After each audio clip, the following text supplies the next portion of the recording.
आइए हम लोग स्टार्ट करते हैं अपना। हम लोग का कल चैप्टर जो समाप्त हुआ था वो हम लोग का था unit 6, water sorry noise pollution. Noise pollution तक हम लोग का समाप्त हो चुका है।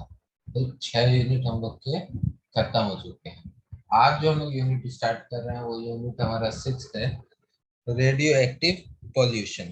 ठीक, अभी हम लोग पढ़ेंगे कि रेडियो एक्टिव पॉल्यूशन क्या होता है, रेडियो एक्टिव पॉल्यूशन के क्या नुकसान है, क्या हार्मफुल इफेक्ट है मनुष्यों पे, पेड़ पौधों पे, जानवरों पे। ठीक, उसके बाद हम किस तरीके से उसको प्रोटेक्ट कर सकते हैं अपने, रेडियो एक्टिव पॉल्यूशन को किस तरीके से हम क्या कर सकते हैं, कम कर सकते हैं, ठीक, रिड्यूस कर सकते हैं।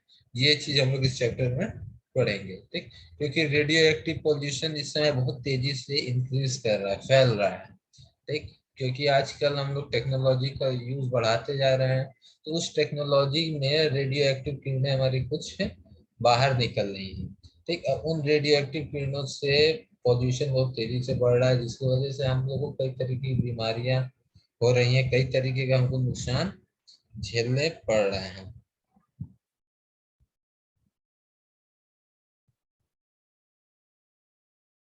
कई तरीके हम लोग को नुकसान झेलने पड़ रहे हैं इसमें। ठीक है, तो chapter number 7, radio active pollution, शुरू करते हैं। हिंदी में इसको कहेंगे रेडियो धर्मी प्रदूषण। ठीक, तो रेडियो धर्मी प्रदूषण होता है क्या, ये देखते हैं। तो रेडियो धर्मी प्रदूषण तब होता है जब वायुमंडल या वातावरण में रेडियो एक्टिव पदार्थों की उपस्थिति हो जाती है। ठीक, रेडियो एक्टिव पॉल्यूशन तब फैलता है, प्रदूषण तब फैलता है जब हमारे एटमॉस्फेयर में क्या होंगे, रेडियो एक्टिव पदार्थों की उपस्थिति हो जाती है। मैंने रेडियो एक्टिव जो पार्टिकल्स हैं वो क्या होंगे, जब हमारे एटमॉस्फेयर में प्रेजेंट हो जाएंगे, कहीं ना कहीं से आ जाएंगे, तो उनके वजह से जो हमारे एटमॉस्फेयर है उसमें रेडियो एक्टिव पदार्थ की मात्रा इंक्रीज कर जाएगी, और जिसकी वजह से हमारा एटमॉस्फेयर क्या हो जाएगा, पॉल्यूटेड हो जाएगा। खासकर जहां इनकी उपस्थिति आकस्मिक होती है। ठीक, खासकर वहां पे पॉल्यूशन ज्यादा होता है जहां पे इनकी उपस्थिति अचानक से क्या कर जाती है, इंक्रीज कर जाती है। ठीक, पहले मान लीजिए कि रेडियो एक्टिव पदार्थ वहां ना के बराबर थे, लेकिन अचानक कुछ दिनों में या कुछ घंटों में वहां पे क्या हुआ, रेडियो एक्टिव पदार्थों की मात्रा तेजी से क्या कर गई, इंक्रीज कर गई। जब तेजी से इंक्रीज करेगी तब हमारा क्या होगा, एटमॉस्फेयर वहां पे क्या हो जाएगा, पॉल्यूट हो जाएगा, और उस पॉल्यूशन को कहेंगे रेडियो एक्टिव पॉल्यूशन। ठीक, और जब से रेडियो एक्टिव क्षय होता है तो पर्यावरण खतरा उत्पन्न हो जाता है। ठीक, और जब रेडियो एक्टिव के वजह से नुकसान होता है तो पर्यावरण को क्या होता है, खतरा उत्पन्न हो जाता है।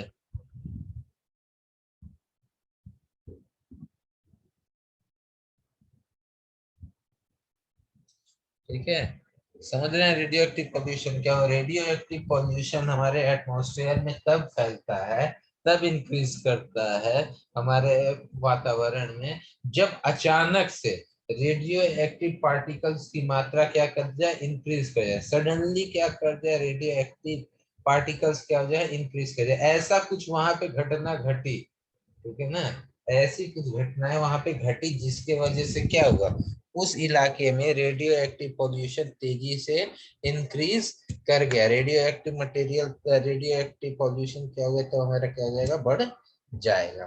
ठीक, और ये हमारा क्या होता है, पर्यावरण के लिए बहुत ही खतरनाक होता है।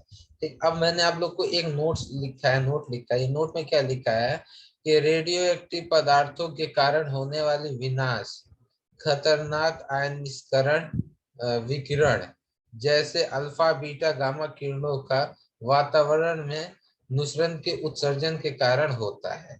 जो रेडियो एक्टिव पदार्थों के कारण जो क्या कहते हैं, हमारा विनाश होता है या खतरनाक आयनीकरण होता है, जैसे कि अल्फा बीटा गामा का आयनीकरण, ठीक है ना, तो वो कैसे होता है, इसके वजह से उत्सर्जन तेजी से हमारा क्या कर जाता है, इंक्रीज कर जाता है।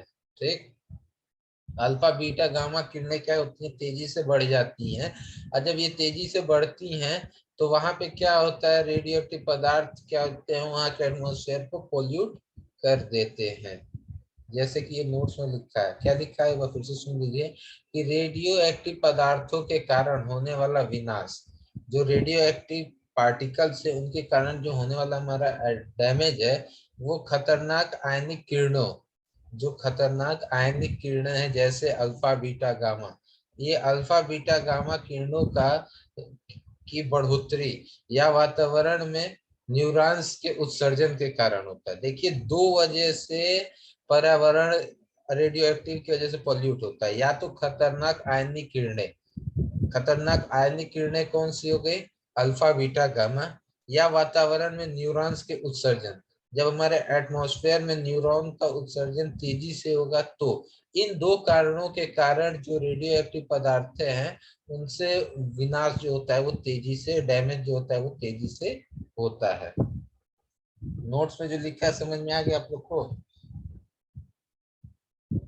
नोट वाली लाइन क्लियर हो गई सबको?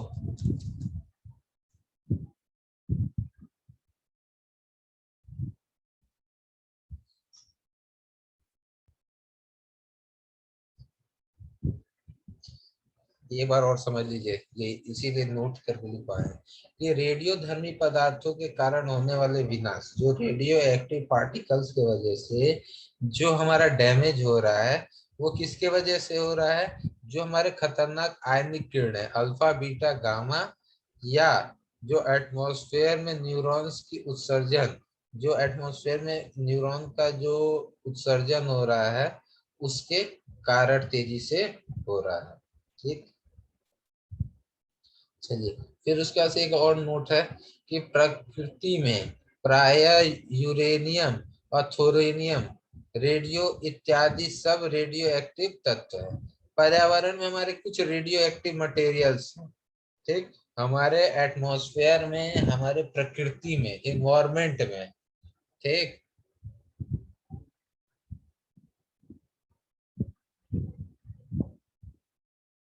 हमारे पर्यावरण में, हमारी प्रकृति में कुछ रेडियो एक्टिव पदार्थ है, जैसे यूरेनियम हो गया, थ्योरेनियम हो गया। ठीक, यूरेनियम और थ्योरेनियम की जब हम क्या करते हैं, उसको निकालते हैं। ठीक, उसका क्या करते हैं हम, खाद, खाद करना सॉरी, इसको क्या करते हैं हम, खनन करके निकालते हैं। तो उस प्रोसेस में भी हमारा क्या होता है, रेडियो एक्टिव पॉल्यूशन होता है, क्योंकि जब यूरेनियम और थ्योरेनियम का हम क्या करते हैं, खनन करके निकालते हैं, तो इसमें से रेडिएशन होता है।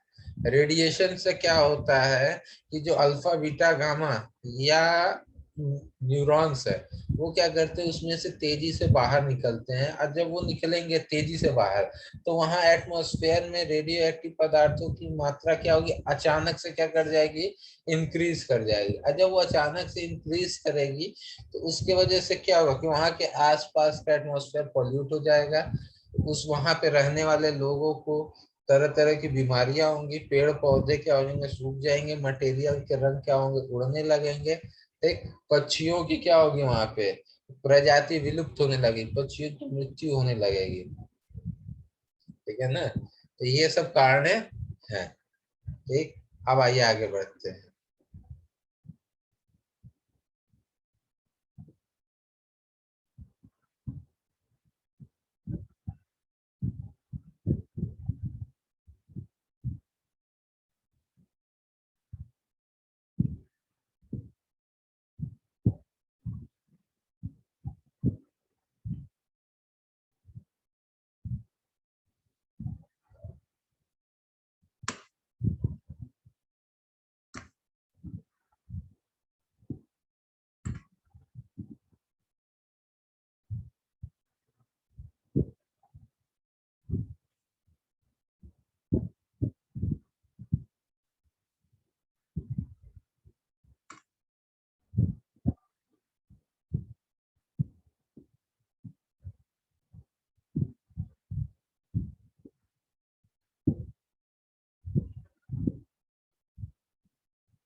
रेडियोधर्मी प्रदूषण को जीवित जीवों और उनके पर्यावरण के भौतिक प्रदूषण के रूप में परिभाषित किया गया है।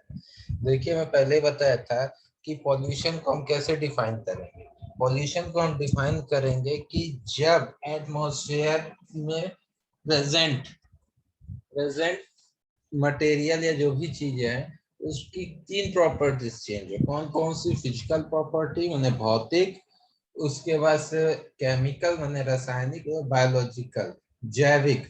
ये तीनों प्रॉपर्टी में से अगर एक भी चेंज हो या तीनों चेंज हो तो वो हमारा क्या कहलाएगा? पोल्यूशन कहलाएगा। ठीक, अब देखिए इसमें यही पॉइंट लिखा हुआ है कि रेडियोधर्मिक प्रदूषण को जीवित जीवों और उनके पर्यावरण के भौतिक प्रदूषण के रूप में परिभाषित किया गया है।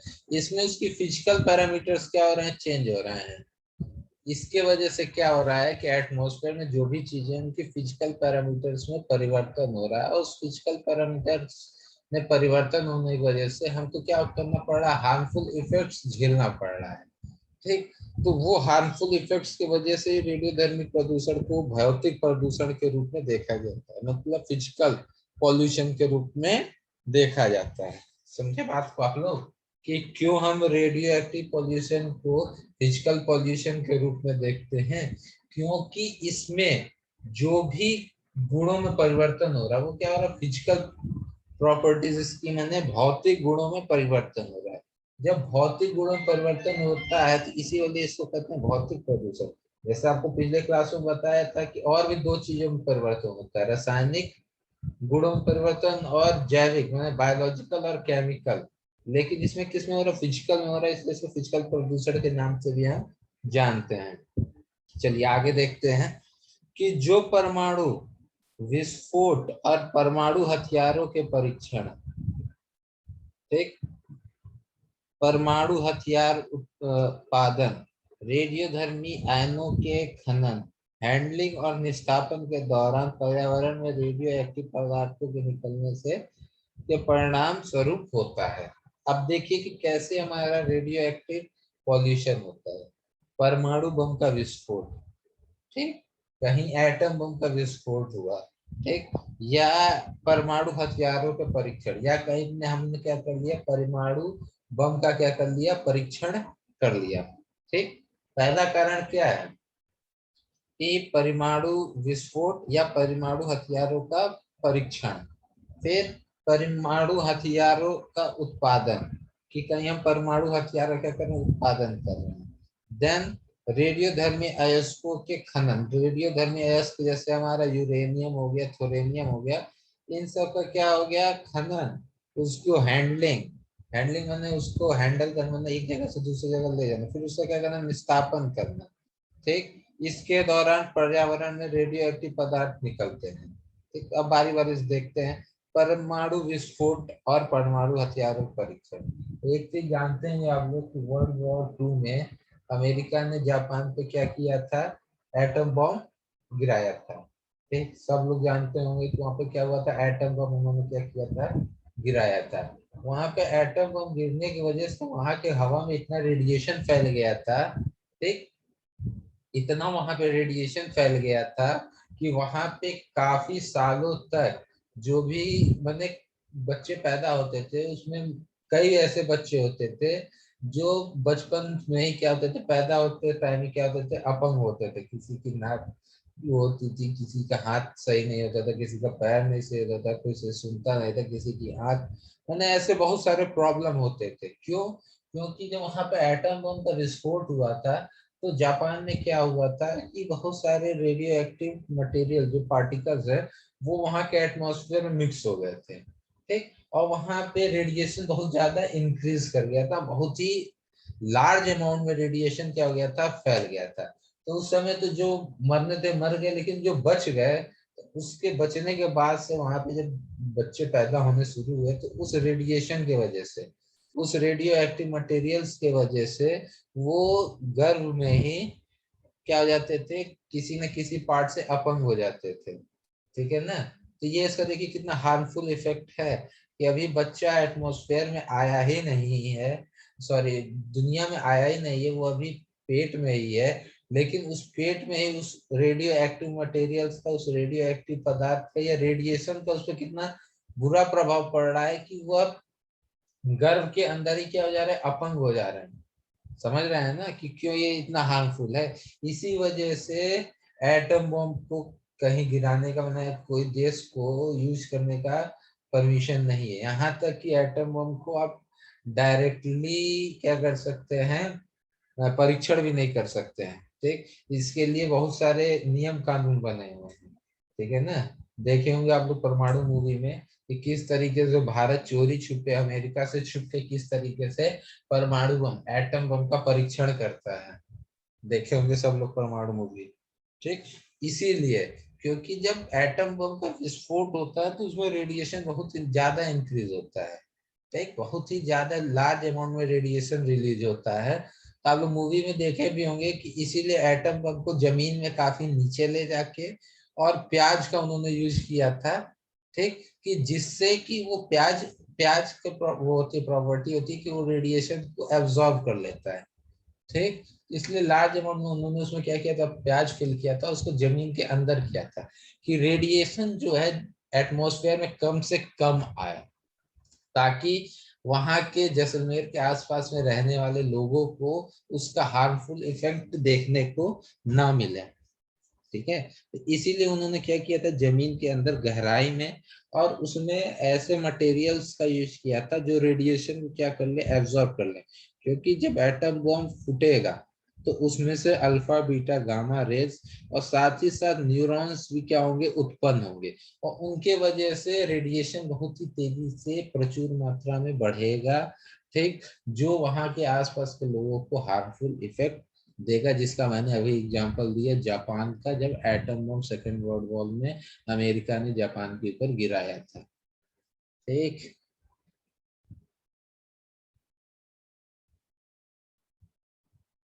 चलिए, उसके बाद से परमाणु हथियारों का उत्पादन। जब हम परमाणु हथियार का उत्पादन करेंगे तो उस प्रोसेस में भी हमारा रेडिएशन होता है। रेडिएशन इन सेंस कि जो रेडियो एक्टिव पदार्थ हैं वो उसमें से बाहर निकलती हैं और वहाँ के आसपास के एटमॉस्फेयर को, उस लैब के एटमॉस्फेयर को, उस जहाँ पे बनाया जा रहा है हथियार, वहाँ के एटमॉस्फेयर को पॉल्यूट करता है। ठीक, जिससे कि वहाँ के लोगों को बहुत सारी बीमारियां, जिसमें सबसे बड़ी बीमारी ही कैंसर की है। ठीक, कैंसर जैसी बीमारियां होने की संभावनाएं होती हैं। ठीक, देन उसके बाद है रेडियोथर्मिक अयस्कों के खनन, हैंडलिंग और निस्तापन। जो रेडियो एक्टिव पदार्थ है, जैसे मैंने एग्जांपल दिया यूरेनियम और थोरियम।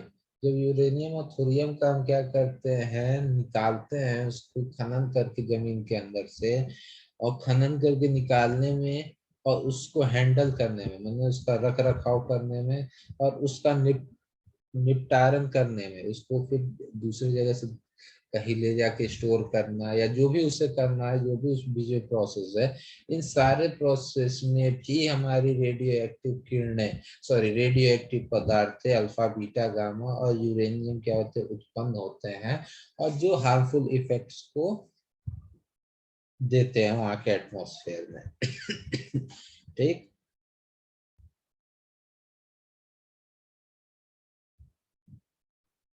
समझ रहे हैं आप लोग सारी बातों को कि किस तरीके से रेडियोथर्मी पॉल्यूशन, क्यों हम उसको भौतिक प्रदूषण कहते हैं। ठीक, और किस तरीके से परमाणु विस्फोट और परमाणु हथियारों के परीक्षण के वजह से, किस परमाणु हथियारों के उत्पादन, रेडियोथर्मी अयस्कों के खनन, हैंडलिंग और निस्तापन के वजह से हमारा एटमॉस्फेयर रेडियो एक्टिव पॉल्यूशन उसमें इंक्रीज कर रहा है तेजी से। ठीक है, क्लियर है सारी बातें जो अभी तक बताई गई होगी आप लोग को। चलिए आगे बढ़ते हैं।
तो रेडियो एक्टिव प्रदूषण के कारण क्या है, किस वजह से रेडियो एक्टिव पॉल्यूशन इतनी तेजी से इंक्रीज कर रहा है एटमॉस्फेयर में, अब ये देखते हैं। तो पहला पॉइंट ये कहता है कि परमाणु ऊर्जा उत्पादन संयंत्रों से परमाणु दुर्घटनाएं, ठीक, जो भी परमाणु ऊर्जा उत्पादन संयंत्र हैं, जो भी ऐसी इंडस्ट्रीज हैं या ऐसे लैब्स हैं जहाँ पे परमाणु ऊर्जा उत्पादन किया जाता है, ठीक, वहां पे हम क्या करते हैं, परमाणुओं का उपयोग करके ऊर्जा प्रोड्यूस करते हैं, एनर्जी प्रोड्यूस करते हैं, चाहे वो बिजली हो चाहे जो भी चीज हो, ठीक। तो वहां पे ऐसी दुर्घटना हो जाना जिसके वजह से रेडियो एक्टिव पदार्थों का क्या हो जाना, वहां से रेडियो एक्टिव पदार्थों का रिसाव हो जाना, लीक हो जाना, ठीक। तो जब लीकेज होगी वहां पे, तो वो रेडियो एक्टिव पदार्थ तेजी से लीक होके वहां के एटमोसफेयर में मिक्स होके वहां के एटमोसफेयर को जहरीला कर देंगे, हवा को जहरीला कर देंगे, ठीक है ना। समझ रहे हैं पहला पॉइंट, कि ऐसा कोई केंद्र जहां फिर परमाणु ऊर्जा उत्पादन होता है, परमाणु एनर्जी का यूज करके, ठीक, न्यूक्लियर एनर्जी का यूज करके हम उत्पादन करें, चाहे वो बिजली हो चाहे जो भी चीज हो, ठीक। तो उस प्रोसेस में ऐसा दुर्घटना हो जाना जिसके वजह से वहां पे क्या हो जाना, उस परमाणु संयंत्र में लीकेज हो जाना, उत्पादन संयंत्र में परमाणुओं का लीकेज हो जाना। जब लीकेज होगा तो वहां पे क्या होगा कि जो भी रेडियो एक्टिव पदार्थ है वो तेजी से लीक होके रिलीज होके वहां की आसपास के वहां के आसपास के एटमॉस्फेयर में मिक्स होके वहां की हवा को क्या कर देगा, दूषित कर देगा। देन हमारा आता है रेडियो टोप का उपयोग, ठीक, माने रेडियो एक्टिव टोप का उपयोग, ठीक। तो मनुष्य मछलियां प्रभावित होती हैं क्योंकि रेडियो एक्टिव टोप पानी में अन्य यौगिकों और तत्वों के साथ मिल जाता है।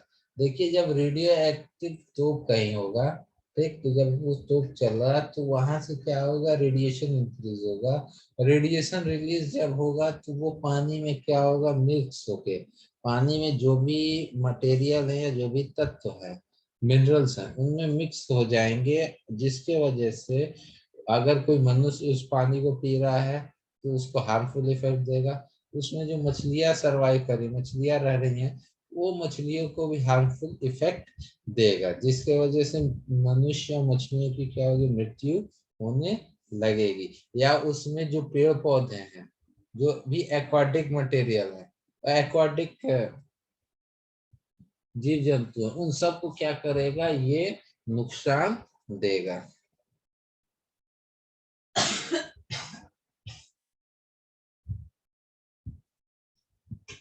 ठीक, इसके बाद से तीसरा पॉइंट है परमाणु हथियारों का उपयोग। तीसरा पॉइंट ये कह रहा है कि हम परमाणु हथियारों का उपयोग अगर करते हैं तो क्या होगा, ठीक है। ये क्या करता है ये भी देख लेते हैं।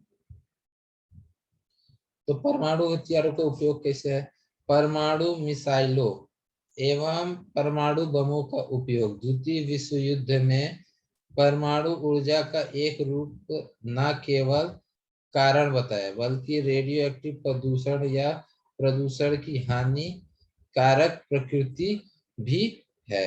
वही जो मैंने एग्जांपल दिया कि सेकेंड वर्ल्ड वॉर में एट परमाणु मिसाइल और परमाणु बम का क्या कहते हैं, बहुत ही ज्यादा उपयोग किया गया, ठीक। जो परमाणु मिसाइलें हमने दागी एक दूसरे देशों पे, या परमाणु बम हमने गिराया दूसरे देशों पे, जिसका मैंने एग्जांपल दिया कि सेकेंड वर्ल्ड वॉर में अमेरिका ने जापान पे परमाणु बम गिराया था, जिसके फलस्वरूप वहां इतना रेडिएशन फैल गया, इतना ज्यादा रेडिएशन फैल गया कि जो भी वहां पे काफी साल तक, मैंने 10-15 साल 20 साल तक जो भी वहां पे बच्चे पैदा हुए, जो भी, इन्होंने सारे की बात नहीं कर रहा मैं, लेकिन इसमें कई ऐसे बच्चे पैदा हुए हैं जो किसी न किसी पार्ट से अपंग थे, चाहे पैर से चाहे हाथ से, चाहे आँख, चाहे कान, चाहे मुंह, जो किसी न किसी पार्ट से। ठीक, उसके अलावा जो हम वहाँ आसपास में रहने वाले जापान में रहने वाले लोग थे, वो भी उससे इफेक्ट हुए। वहां पे जो पेड़ पौधे थे वो इफेक्ट हुए। ठीक, तो ये मैंने एक एग्जांपल दिया। इसी तरीके से कई मिसाइलें देशों ने दागी, ठीक, जिसकी वजह से रेडिएशन तेजी से फैला, रेडियो एक्टिव पदार्थ तेजी से रिलीज हुई, जिसका वर्ल्ड वॉर सेकेंड में ये बहुत प्राय देखा गया कि इसके वजह से इन्वायरमेंट हमारा बहुत तेजी से पॉल्यूट हो रहा है। ठीक, तो इसके लिए ने पूरे विश्व ने मिलकर एक संस्था बनाई। ठीक, और उस संस्था ने ये निर्णय लिया कि आप कभी भी पहले किसी पे परमाणु बम नहीं गिराएंगे। अगर आप परमाणु बम गिराते हैं तो आपको दोषी माना जाएगा। ठीक, बिना किसी कारण, बिना किसी मैंने उस संस्था के परमिशन के ना तो आप परमाणु बम छोड़ सकते हैं और ना ही आप क्या कहते हैं परीक्षण भी कर सकते हैं। तो ये पूरे विश्व ने मिलके ये जब देखा कि इतना इसका हार्मफुल इफेक्ट है, इससे इतने ज्यादा प्रभावित हो रहे हैं लोग, तो वहां के लोगों ने मिलकर, मैंने सारे दुनिया बड़ी कंट्रीज ने मिलके ये निर्णय लिया। ठीक है,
उसके बाद से चौथा पॉइंट ये है, चौथा पॉइंट हमारा है खुदाई।